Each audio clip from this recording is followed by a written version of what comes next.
Damian is just another gamer, ready for another marathon night. But suddenly, he's summoned into a crumbling town. Surrounded by monsters, he finds himself at the center of a desperate fight for survival. With his unique ability to build, fortify, and evolve defenses, can Damian survive? Let's find out. Part 1. Arrival in a dying world. The last thing Damian remembered was the glow of his computer screen. A long day of work had led to a late-night gaming session, but the moment he clicked start, everything blurred. His vision wavered, the sound of static roared in his ears, and then darkness. When he came to, the air was thick with the scent of damp earth and decay. The sky overhead was an eerie shade of gray, clouds heavy with the promise of rain. He wasn't in his room anymore. Panic surged through him, but before he could process what had happened, a sharp voice cut through the stillness. "Yo, stand up if you want to live." Damian turned, his body sluggish as if he had been asleep for days. A man in tattered leather armor loomed over him, a grim expression on his dirt-streaked face. Behind him, a group of tattered townspeople stood huddled together, their faces hollow with exhaustion and fear. Beyond them, a crude wooden wall barely held together by mismatched planks stretched around a small settlement. "What is this place?" Damian managed to croak, his throat dry. The man scowled. "You were summoned. Don't know why, don't care. If you're here, you either fight or die. And from the look of you, you don't have long to decide. Summoned." That word stuck in Damian's mind, but before he could ask anything else, the sound of a distant, guttural howl froze the breath in his lungs. The man cursed under his breath. "No time. The seventh night is coming." Damian had no choice but to follow as the man led him through the village gates. What he saw made his stomach twist. The town was barely standing. Houses were little more than shacks, patched together with salvaged wood and rusted nails. The streets were unpaved, lined with makeshift tents and dying fires. Children with sunken eyes clung to their mothers, their frail bodies shivering despite the humid air. A small marketplace, if it could be called that, held tables of half-rotten vegetables and pitiful scraps of dried meat. Every face he passed looked at him the same way, weary, tired, and without hope. A woman with a bloodied bandage wrapped around her arm approached the man leading Damian. "Captain Rorik, is it true? Another one." Rorik, Damian's rough guide, grunted. "Not just him. A few others washed up today. Same as usual," the woman sighed, shaking her head. "They never last." Damian clenched his fists. "What do you mean, you never last?" Before anyone could answer, a horn sounded from the wooden watchtower above. A shrill, wailing cry that sent shivers down Damian's spine. The townspeople erupted into a flurry of activity, grabbing weapons, dragging crates of supplies, bolting doors. It was the seventh night. Rorik shoved a rusted sword into Damian's hands. "You want to live? Stand on that wall and don't let anything through." Damian didn't argue. His instincts screamed at him to run, but where? This was no game, no dream. He was in the middle of something real, something terrifying. He forced his feet to move, climbing up the crude wooden wall alongside the other so-called warriors. Then he saw them. From the darkness beyond the tree line, creatures emerged. Twisted forms that once resembled humans and animals, their bodies mangled and grotesque, eyes glowing with unnatural hunger. Their gnarled claws scraped against the ground as they stalked closer, dozens, no, hundreds of them. The attack began. The wall trembled as the first wave of monsters slammed into it. Arrows whistled through the air, striking some down, but more took their place. Damian barely had time to react as one of the beasts leaped over the barricade, landing just feet away from him. His body moved on instinct. He swung the sword wildly. Too slow, too weak. The creature charged. At that moment, something inside him ignited. Time slowed. A golden interface flickered before Damian's eyes, translucent text appearing out of nowhere, unique ability unlocked, Architect's Dominion effect. Structures under your command will grow stronger after every successful defense. Materials will reinforce themselves. New constructions will form faster and more efficiently. Without thinking, Damian grabbed onto the wooden platform beneath him. A surge of energy coursed through his veins. The rotting wood beneath his fingers hardened, its splinters smoothing into solid planks. The entire section of the wall reinforced itself, thickening higher, strengthening before his very eyes. The monster that had leaped at him crashed into the now sturdy wall, its claws scraping harmlessly against the suddenly indestructible surface. The others around him gasped. "What the hell was that?" Rorik demanded. Damian didn't have an answer, but one thing was clear. He wasn't just here to fight, to build, and maybe, just maybe, he could save them all. Part 2. The first siege in survival begins. The moment Damian's ability activated, everything changed. The crude wooden walls, once barely holding together, now hardened beneath his fingertips. His mind buzzed with newfound knowledge, blueprints, reinforcement techniques, defensive structures, as if the land itself was waiting for him to shape it. But the monsters didn't stop. A second creature charged at him, its elongated limbs reaching out. Damian ducked instinctively, his body moving with sharper precision than before. Without thinking, He slammed his palm against the barricade. Spikes erupted from the wooden planks, impaling the creature mid-air. It shrieked loudly before crashing lifelessly to the ground. The townspeople, still reeling from the chaos, watched in stunned silence. "Hey, he strengthened the walls!" One of them stammered, awe mixed with disbelief. "Then keep fighting," Rorik bellowed. "Hold the line." With renewed vigor, the defenders fought back. Archers loosed arrows at the monsters below, while warriors held their ground, stabbing at any creature that tried to scale the barricades. But for every one they felled, 3 more seemed to take its place. Damian raced along the barricade, reinforcing weak points wherever the creatures pressed hardest. The walls no longer splintered under the creature's claws. The watchtowers, shaken by the ground's violent tremors, stood firm. The village was holding. The battle raged on through the night. Despite having never fought before and never even holding a sword outside of video games, Damian's body moved with purpose. It wasn't just about defending anymore, it was about adapting. Then, just as the first light broke over the horizon, the monsters stopped. The shrieks faded, and the remaining creatures turned, retreating into the forest as if some unseen force was pulling them back. It was over. They had survived. The aftermath was brutal. The town reeked of blood and sweat, and bodies, both human and monstrous, littered the streets. The wounded outnumbered the healthy. Damian collapsed onto a nearby wooden crate, trembling. His body ached, but something inside him burned brighter than the exhaustion. They had done it. He had done it. Rorik approached, his face unreadable. "We should have been wiped out last night," he said, studying Damian closely. "But we weren't, because of you." "I didn't do it alone," Damian replied, still trying to catch his breath. Rorik exhaled, his gaze shifting toward the damaged but still standing walls. "Maybe not. But if we're going to survive the next one, we need to do more than just hold the line." Damian nodded, already forming a plan. The 7th night would come again, and this time they would be ready. By midday, every able-bodied person was put to work. The walls were reinforced with additional layers of stone and wood, and the framework was strengthened with Damian's power. Watchtowers were expanded to give archers better sight lines, and pit traps and barricades were set outside the perimeter to funnel attackers into choke points. Training began. Even civilians who had never held a weapon were given basic combat lessons. "Anyone who can lift a spear, grab one," Rorik commanded. "We're all warriors now." With survival no longer in question, the issue of food became urgent. Damian stood with a handful of villagers experienced in agriculture, his brow furrowing as he asked, "How much food do we have left?" "Not enough," one of the farmers admitted. "We've been scraping by on dried meat and whatever little we can forage." That wasn't going to sustain them for long, not if they were to defend themselves for an extended period. Using his architect's dominion, Damian created raised farming plots and reinforced irrigation channels to speed up crop production. What should have taken weeks began showing signs of growth within days. Fast-growing crops like wheat, carrots, and potatoes were planted, and hunting parties were formed to track wild game in the nearby forest. A food storage system was also set up to ensure that supplies were properly rationed. It wasn't a perfect solution, but it was a start. If they could control their food supply, they could control their survival. Damian knew the next attack would be worse. The monsters had retreated, but they wouldn't be gone for long. They had to be ready. The town's blacksmith, a grizzled man named Varen, wiped sweat from his brow and muttered, "I can forge weapons, but we don't have enough materials." Damian thought for a moment, then placed his hand on the forge.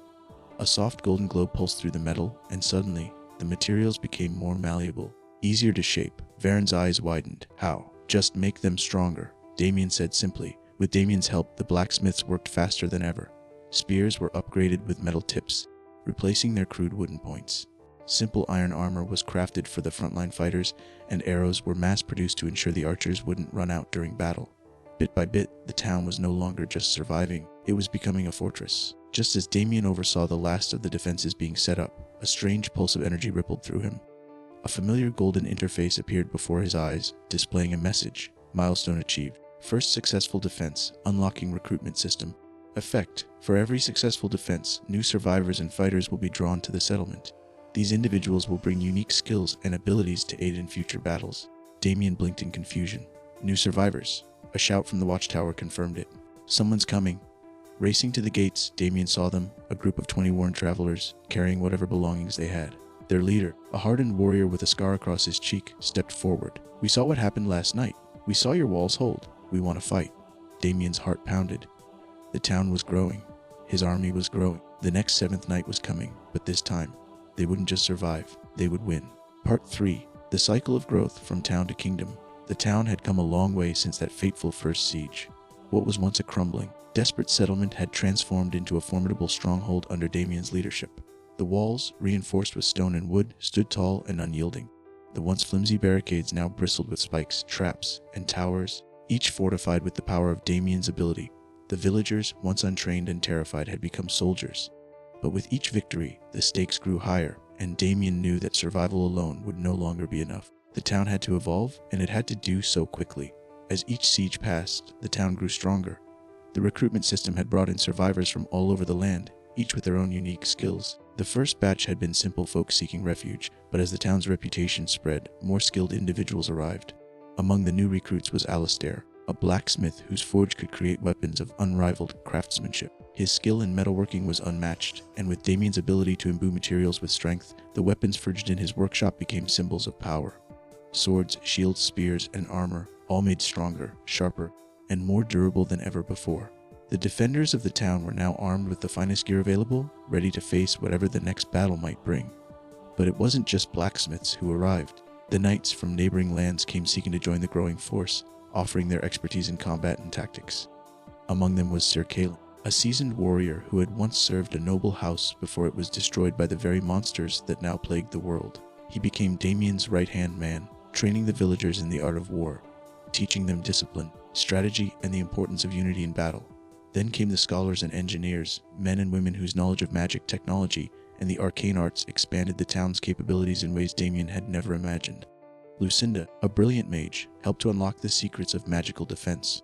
Her spells could reinforce the walls even further, and her enchantments could provide a steady source of energy for the town's expanding needs. Engineers like Auric, a mechanical genius, built siege weapons and advanced fortifications that could hold off even the most relentless attackers. With these new specialists, the town was no longer just a place to defend. It was becoming a hub of innovation, a center of knowledge and power that could take on any challenge. Damian had long known that survival alone would not guarantee the future of the town. He could no longer afford to wait passively for the next siege. Instead, he began building offensive squads to strike first, to take the fight to the monsters before they could gather in overwhelming numbers. At first, it was a risky endeavor. The creatures that had attacked in the past were relentless and brutal, and no one knew for certain where they came from or how they operated. But Damian was no stranger to risk. He had seen firsthand how powerful his abilities could be, and he knew that the key to winning was not just to defend, but to dismantle the enemy before they could regroup. He handpicked a squad of elite warriors, archers, and engineers. Together, they formed a special unit that would scout the surrounding forests, track the monsters, and strike them where they were most vulnerable. Damian himself led many of these missions, using his powers to reinforce the squad's weapons and armor, ensuring they could fight without fear. The first few raids were brutal but successful. The monsters had become increasingly organized, and it seemed as though they were learning from each attack. Yet, with each victory, Damian grew more confident in his abilities. The town no longer feared the creatures, they sought them out, hunting them in their own territory. Soon, the offensive squads began striking deeper into enemy territory, capturing vital resources, and pushing back the advancing hordes. It wasn't just about defending anymore, it was about taking control, about turning the tide of the war before the enemy had a chance to strike. As the town's power grew, so too did its influence. What had started as a small village was quickly expanding into a bustling city-state. Damian knew that, in order to maintain the momentum, they needed more than just soldiers and weapons. They needed resources, food, materials, and the means to keep their ever-growing population fed and supplied. The town's location near the edge of a vast forest was a blessing in this regard. The surrounding area was rich in natural resources, wood, stone, metals, and fertile land for farming. But there was only so much that could be gathered from the immediate vicinity. To expand their reach, Damian established trade routes with other settlements, both near and far. These routes became the lifeblood of the growing city, providing essential goods and services that allowed the town to thrive. At the heart of this trade was the weapons and armor forged by the town's blacksmiths. Other settlements quickly took notice of the superior quality of the town's arms, and soon, Damian was negotiating trades with cities, villages, and even distant kingdoms. In exchange for food, raw materials, and magical artifacts, the town supplied them with weapons, armor, and defense strategies. Damian also saw the value in establishing a trade of knowledge. He sent scholars and engineers to other cities, sharing the advancements that had been made in magical and technological fields. The flow of ideas was as important as the flow of goods, and with each new partnership, the town's power only grew stronger. Years passed, and the town transformed. What had started as a small, desperate settlement had become a thriving city-state, a beacon of hope and power in a world consumed by war. The walls had been expanded and fortified, turning the city into a veritable fortress. Towers rose high above the city, providing a commanding view of the surrounding land. The streets, once empty and desolate, were now lined with shops, homes, and marketplaces. People from all walks of life came to the city, drawn by the promise of safety, prosperity, and the chance to be part of something greater. Damian's influence spread far and wide. Legends of his strength, his leadership, and his ability to turn the tide of battle spread across the land, drawing warriors, mages, and adventurers from every corner of the kingdom. Some came seeking glory, others looking for refuge, but all came because of Damian's vision, a vision of a kingdom that would rise from the ashes of destruction and reclaim the land for humanity. The city had become a fortress, and the fortress had become a kingdom. But as the kingdom grew, so too did the threat that loomed over it. The monsters that had once been a chaotic, disorganized force were changing. They were no longer simply mindless beasts. They were becoming more intelligent, more coordinated. The attacks had become more strategic, their movements more calculated. It was as if someone or something was guiding them. Damian could feel it in the air, a palpable sense of unease. The kingdom had become strong, but the monsters were growing stronger too. The creatures were not just attacking with brute force. They were learning, adapting, and organizing in ways that Damian had never anticipated. The next battle would not be like the others. It would be the hardest yet, and Damian knew that the kingdom was not ready. But they would be. He would make sure of it. The cycle of growth was far from over. But as the kingdom stood tall, so did the looming shadow of a new, more terrifying enemy. Part 4. The Game of Kings. The kingdom had seen its fair share of bloodshed. Each seventh night had become a terrifying ritual, each battle leaving scars upon the land and its people. Yet, as the days turned to weeks after the final siege, the attacks ceased. The ground, which had once vibrated with the relentless roar of monstrous creatures, was quiet. The watchtowers stood unmoved, their vigilant archers scanning the horizon in vain for the shape of approaching enemies. The silence, eerie and oppressive, stretched on. Damian stood atop the highest wall of his kingdom, his eyes drawn to the distant horizon. His mind was clouded with uncertainty. After everything they had endured, the monstrous sieges, the endless nights of defense, the building of walls and weapons, the strategic positioning of soldiers, he had expected a new wave of creatures. Or perhaps even worse, something more. But nothing came. Maybe they've given up, Sir Kellen said, walking up to stand beside him. His tone lacked conviction, his brow furrowed with the same unease that Damian had felt for days. We've defeated them before. Perhaps the monsters have finally learned their lesson. Damian didn't respond right away. The thought of peace was almost too foreign to believe. His instincts screamed that there was something more to the silence than just a retreating enemy. Whatever had been guiding the creatures, whatever had been controlling the storm, had not simply given up. They were too intelligent for that. Just as the unsettling quiet seemed unbearable, a figure appeared on the horizon, a rider, alone.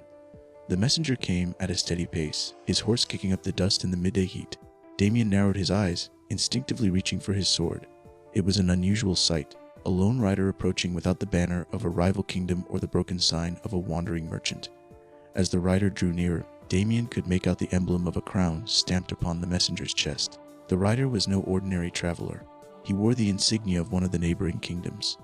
But it was the letter he carried that would soon unravel everything Damian thought he knew about the past few years. The messenger, a young man with a somber expression, dismounted and approached with the ease of someone accustomed to delivering grim news.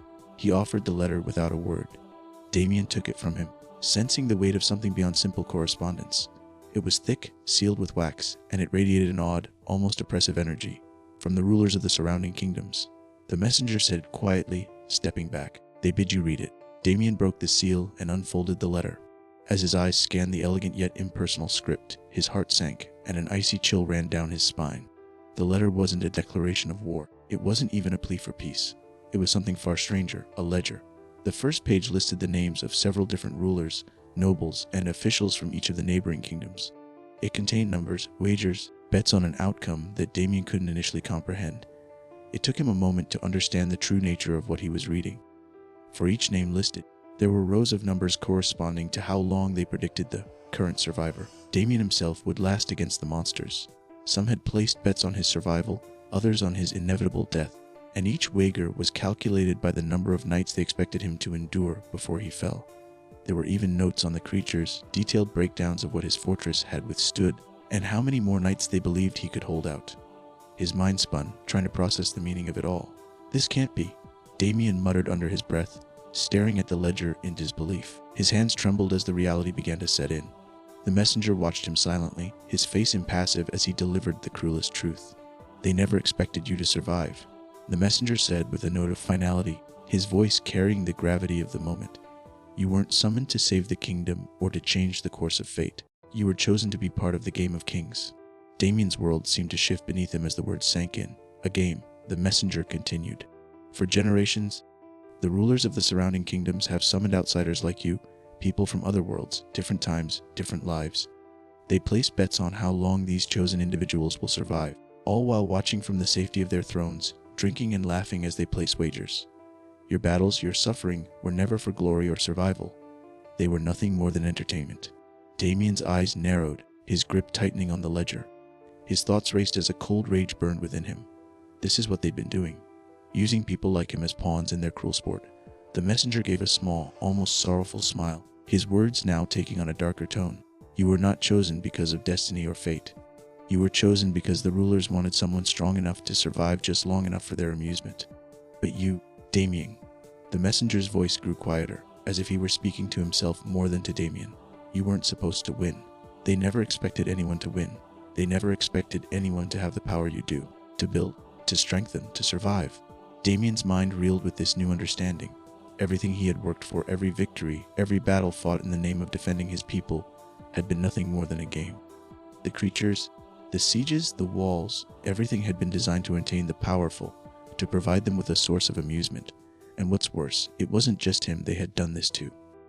They've done this to others before, haven't they? Damian asked, his voice barely above a whisper, but laced with an undeniable fury. Summoned others to play their game. The messenger nodded slowly. Yes, and like you, many of them never knew the truth until it was too late. Some fought to survive. Others tried to escape, but all of them died. Eventually. Damian's breath quickened, the weight of the betrayal crashing down on him. His heart pounded in his chest as the realization hit him. The lives of all those who had fought beside him, the countless sacrifices, had been nothing more than part of a cruel, twisted game. And now it was his turn to make a choice. Then why are you here? Damian asked, his voice sharp. Why deliver this? The messenger's eyes darkened, and for the first time, Damian saw a flicker of uncertainty. There's more. You've beaten the game's rules, survived longer than anyone before you, and because of that, the game is changing. The stakes are higher now. You were supposed to die, but now you are a threat to the very rulers who created this. Damian's heart sank, but his resolve hardened. The true battle had just begun. They'll come for me, Damian muttered, more to himself than anyone else. They'll come for all of us. The messenger nodded grimly. Yes, and when they do, it will be unlike anything you've faced before. The rules of the game have changed, and now the real fight begins. The cycle of growth was far from over, but as the kingdom stood tall, so did the looming shadow of a new, more terrifying enemy. The game of kings had begun anew, and this time Damian wasn't just playing for survival. He was playing for the fate of his people, and for the truth of power that had summoned him to this cruel contest. Part 5. A kingdom that wasn't supposed to exist. For the first few months, the rulers of the surrounding kingdoms watched with amusement as Damian continued to defy the odds. To them, he was just another outsider, another pawn in the game they had played for generations. The betting halls were full of nobles who wagered on how many nights he would survive the relentless siege of monsters, how long his walls would stand against the waves of attackers, how much longer his kingdom would endure before it crumbled under the weight of his failure. The endless victories, the miraculous reinforcements, the relentless ingenuity. It was a spectacle. And, as they always had, they watched in luxurious comfort, sipping wine and placing their bets. At first, it was all too easy to them. The other summoned individuals had been nothing more than fleeting distractions, just a brief diversion before their eventual demise. But Damian, he was different. His ability to strengthen and fortify his city, to turn weakness into strength, was unlike anything they had anticipated. They sent creatures. They sent waves of monsters. They thought the beasts and the relentless sieges would break him. Instead, his walls only grew higher. His army became more disciplined, and his resources multiplied as he harnessed every last ounce of his newfound power. What started as entertainment had soon become a problem. Damian's success unsettled the rulers, as it was something they could not predict or control. For the first time in centuries, a summoned leader wasn't simply fading into oblivion. They weren't used to it. This game was supposed to be a spectacle, something to amuse them and their courtiers, not a war of attrition. But with each passing week, as Damian's kingdom grew, the laughter in the palace halls began to fade. His victory was no longer just a matter of survival, it had become a matter of expansion. His city, once a tiny settlement fighting for its life, was now a fortress that stretched its walls farther and farther out. His people weren't simply surviving, they were thriving. They were building. and that was when the real fear set in. Damian's ingenuity had made him something the kingdoms hadn't prepared for, a threat. In the dark corners of their palaces, the kings gathered to discuss the next phase of their game. The playful tones of their first meetings had given way to something more serious, something grim. The bets were now less about how long Damian would survive and more about how quickly they could break him before he grew too strong. The first response was simple: send more. But it wasn't just more creatures. No, the kings were no longer content with sending mindless monsters to batter against his walls. They had to send something that could crack him, something that could undo everything he had worked for. The game was no longer just about survival, it was about destruction. They sent convicts, criminals, each one a scourge of the kingdoms. These were men and women who had been caught committing unspeakable acts, warriors who had once wielded swords in the service of their kings, now broken, imprisoned, and left to rot in dark dungeons. The kings called them their final hope. They were legends in their own right, famous murderers, thieves, and traitors who had fallen from grace.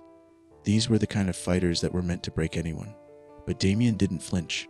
Each criminal they sent was greeted not with fear, but with the same unrelenting force that had marked the town's rise. His walls absorbed them. His soldiers fought back with the precision and strategy that Damian had trained them in. For every fallen general or rogue knight they sent, his forces pushed back harder, his walls grew thicker, and his strategy more refined. They weren't breaking him, they were only making him stronger. And then, the kings grew desperate. They sent warriors who were far more dangerous than the criminals. They sent legends, fallen generals, captured knights who had once commanded armies, and who had tasted glory on the battlefield. These were men who had built kingdoms and commanded legions, and now they were stripped of their titles, reduced to weapons in a twisted game. Damian's people fought with everything they had, and as each legendary warrior fell, the shock in the neighboring palaces grew. For the first time, the kings could not predict the outcome. They had underestimated him, underestimated his resilience. Damian wasn't just fighting for survival, he was adapting. Every time the kingdom faced a stronger force, they learned, grew, and refined their tactics. Every time they sent more dangerous opponents, Damian's ability to build and reinforce his defenses improved. His walls grew stronger, his weapons sharper, and his soldiers better trained. They weren't just defending, they were anticipating. The siege that the kings thought would bring about his downfall only solidified his kingdom. After the final, all-out purge, the last great wave of attackers sent by the kingdoms, meant to finally crush him, the reality settled in for the kings. Damian had become more than a mere outsider playing a game. He had become a force. There was no longer any doubt in their minds. His city had expanded beyond a simple settlement. It had become a fortress, not just in physical strength, but in influence, in power. His people weren't just survivors. They were now an organized and formidable military power, capable of standing head-to-head with the greatest armies in the world. Damian wasn't just a threat to the game. He was a threat to the kingdoms themselves. The king's initial amusement had turned to frustration, then to fear. They had underestimated him. They had thought they could break him, like they had broken everyone before him. But now they were faced with a reality they hadn't prepared for. Damian was not just another player in their game. He was a real king, one whose kingdom was growing stronger by the day. As the leaders met in secret, they knew that the game had changed. They could no longer afford to simply watch. The wager had shifted from, how long will he survive, to how can we stop him before he becomes too powerful. The time for bets was over. The time for action had come. Now that the game was over, the kings faced a grim choice. The victory of Damian's kingdom was no longer just a curious spectacle.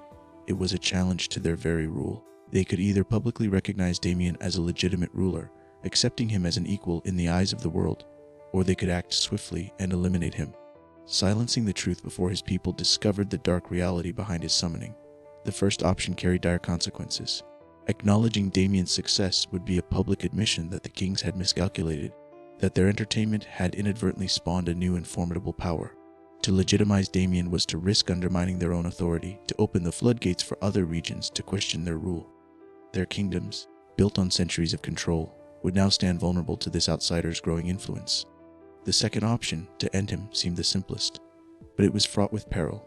They had underestimated Damian from the start, and by allowing him to their game, they had unknowingly given him the power to strike back. His kingdom had grown far stronger than they realized, too strong for them to eliminate easily. They had made one final, fatal mistake, underestimating the very ruler they had created. Final act, turning the game against the Gamemasters. Damian had played their game long enough to understand the rules, yet it was never about surviving. It was always about strategy. Now, with the power and resources he had accumulated, he saw an opportunity that the kings could never have anticipated. Instead of launching an all-out war, which they would expect, he would do the unthinkable. He would play the game better than they ever could. The kings had made one fatal mistake. They thought they could break him, outlast him, and control him. They thought they continued to treat him as nothing more than a piece in their game. But Damian was no pawn. He was the master of the board.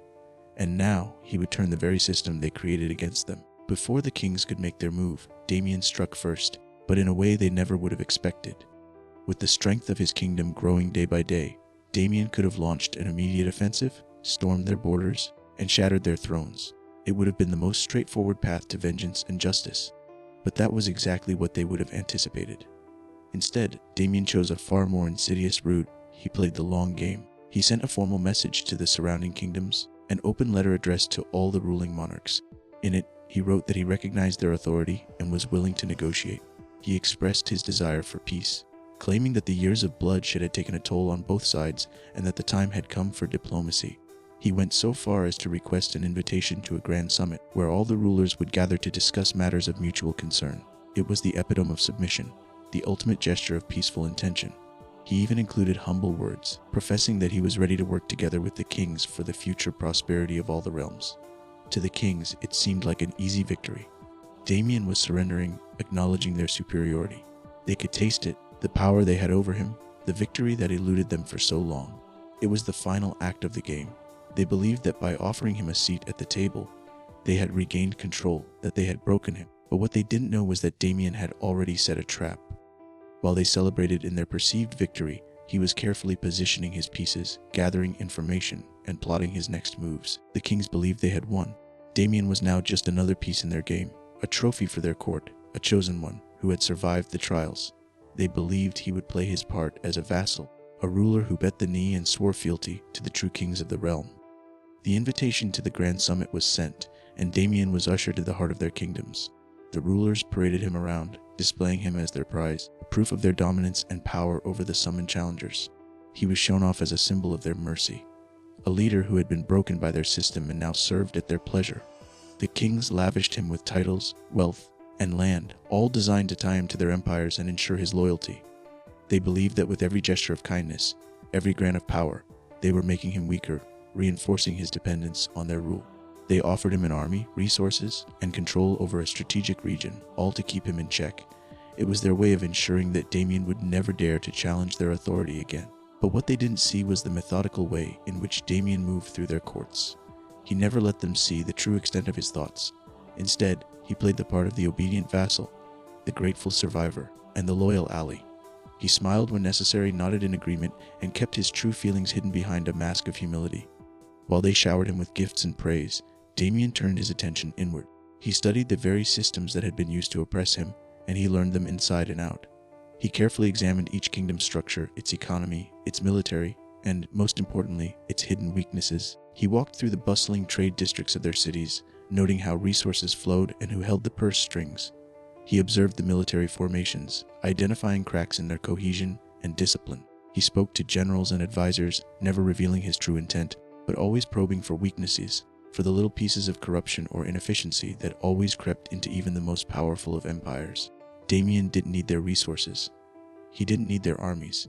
What he needed were the cracks in their systems, the places where they thought themselves invulnerable, and he was about to exploit them. The kings believed that they had tamed him, that they had broken his will. What they failed to realize was that Damian wasn't playing their game anymore. He was playing his own. Damian's feigned submission had a greater purpose than just fooling the kings into thinking they controlled him.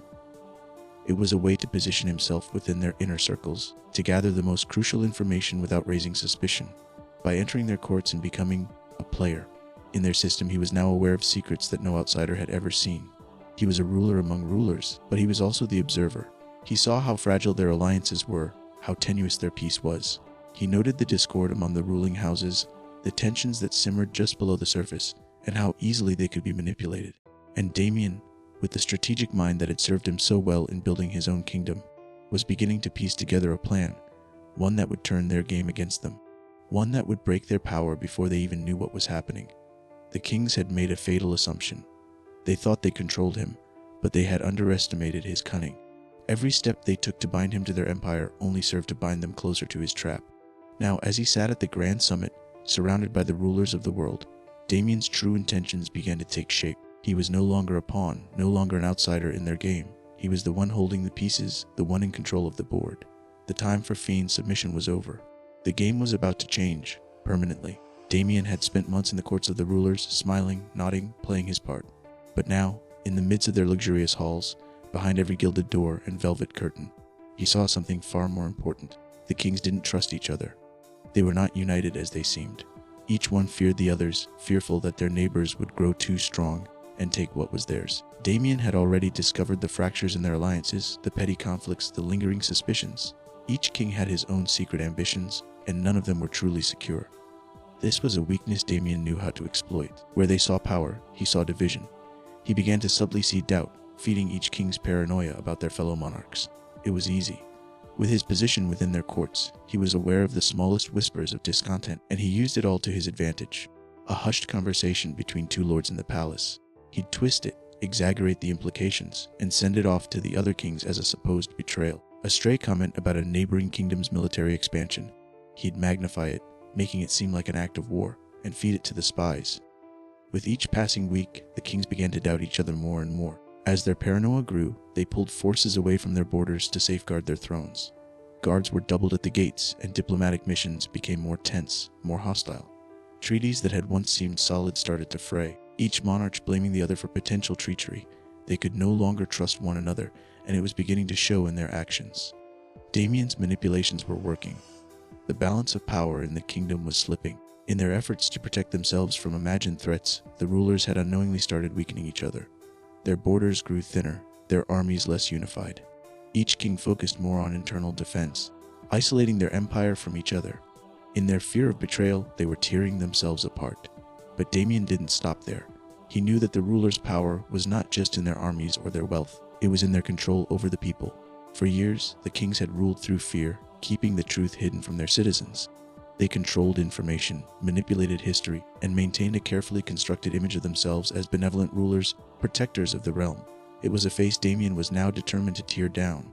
Using his growing network of allies, merchants, scholars, and spies, Damian began to spruce about the Seventh Night game. Slowly, carefully, he planted seeds of rebellion. He funded underground newspapers, using his wealth to print articles and pamphlets that exposed the brutal reality of the king's actions. These pamphlets found their way into the hands of peasants, soldiers, and merchants, spreading across the cities like wildfire.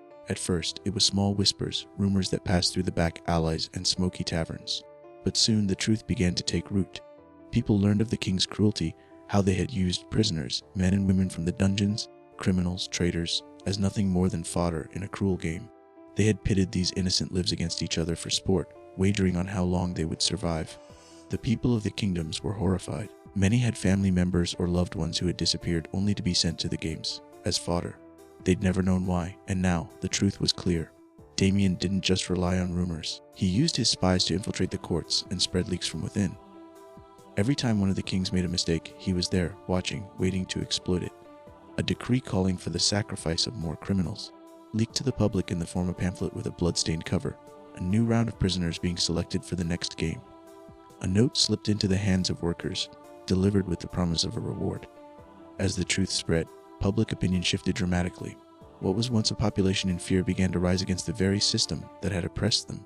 People who had once bowed to the kings as gods now saw them for what they were. Tyrants who cared nothing for the lives of their subjects, who viewed them as nothing more than pawns to be used for sport. The anger grew, slowly at first, and then with increasing fervor.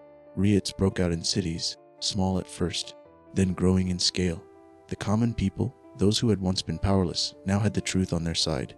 They were no longer willing to sit lazily by while their loved ones were sent to die for the king's amusement. The streets were filled with anger, fear, and rage, but the kings were too distracted with their internal conflicts to stop it. They had already weakened their military forces by pulling them back to protect their thrones from one another. They were ill prepared for what was coming. Damian, ever the strategist, knew this moment was coming. He had made sure of it. As erupted in the cities, he didn't just watch from the shadows. He provided arms to the dissenters, ensuring that they were equipped to fight back. He provided safe houses, hidden routes, and secret training grounds. The rebels were no longer just an angry mob, they were an army. Each kingdom was now teetering on the brink of full-scale rebellion. Damian had struck at the heart of the king's control, the people. The very foundation of their rule was crumbling beneath them. They had thought that by maintaining control over the narrative, they could suppress any dissent. But the truth had shattered that illusion. The kings had underestimated the power of their own people, and now they were paying the price. With each passing day, the flames of rebellion grew higher. Damian had set in motion a revolution that could not be stopped. The kings might have been able to control their armies, their courts, and their lands, but they could not control the will of the people. And it was the people who would bring their empire to its knees. Now, as the rulers fought among themselves, weakened by their paranoia and divided by their greed, Damian's kingdom was no longer just a threat, it was the spark that would set the entire realm ablaze. The game of kings was over, and Damian was no longer just a survivor.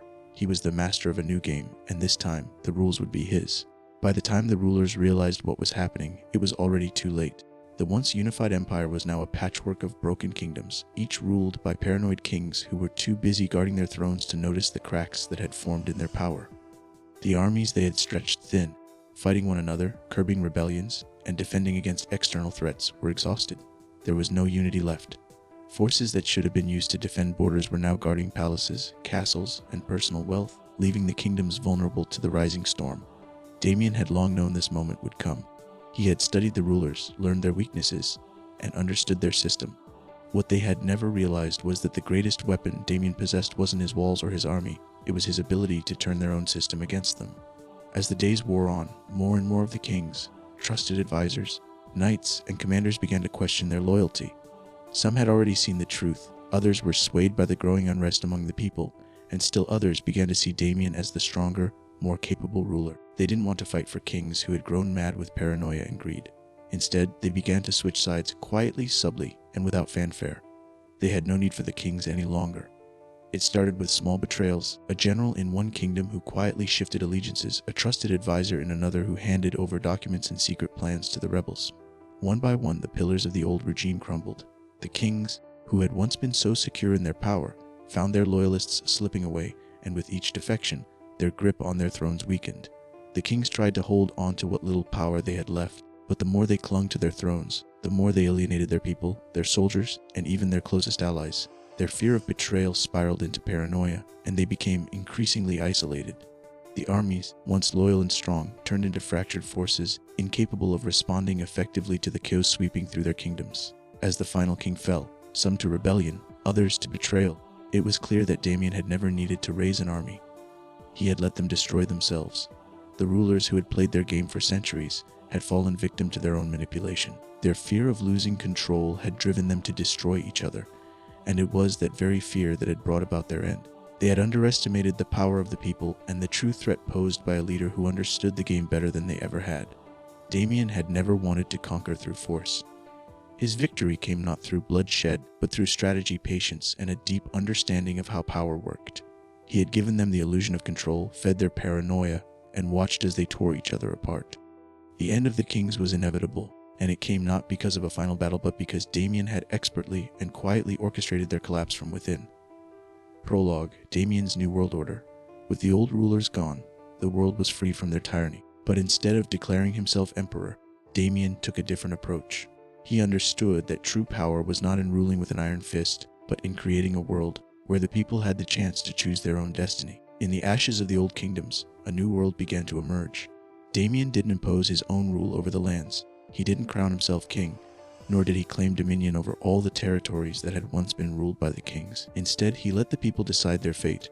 In the heart of the old empire, his kingdom thrived as a free, self-sustaining power. It was a beacon of hope and a model for what a society could be when its people were empowered and treated with dignity. Those who had lived in fear, those who had been oppressed, now had a chance to live without weight of tyranny crushing them.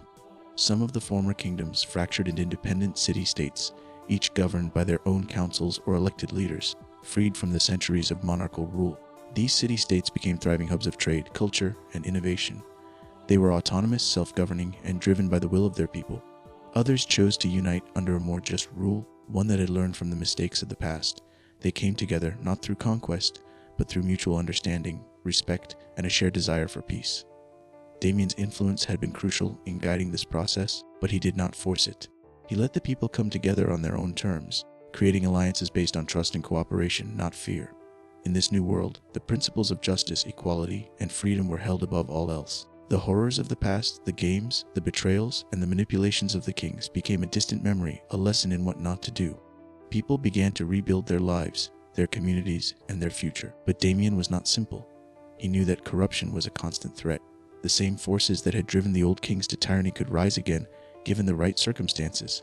He kept one thing in place, a safeguard for the future. Whenever a ruler sought absolute power, whenever corruption returned, whenever the people began to forget the lessons of the past, Damian would be there. A new game would begin. This game, however, would not be played with the lives of innocents.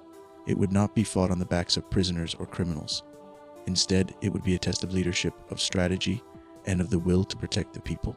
It would be a game of governance, played in the halls of power, where the stakes were high but the lives of the people would never again be used as pawns. Damian's new world was one of balance, a world where power was not concentrated in the hands of a few but distributed among many. He was no longer a king or an emperor, but a guardian of this new order. And as long as he lived, he would ensure that the people never had to play the cruel game of kings again. The cycle of history had ended and a new dawn had risen, one where the people were free, where power was held in check, and where no ruler would ever again rise to oppress the many for the entertainment of the few. Damian had won, not through force, but through understanding, strategy, and a deep respect for the people. And in the end, that was the true victory. If you enjoyed the story, why not drop a like and maybe consider subscribing? I plan to upload new and unique stories several times a week.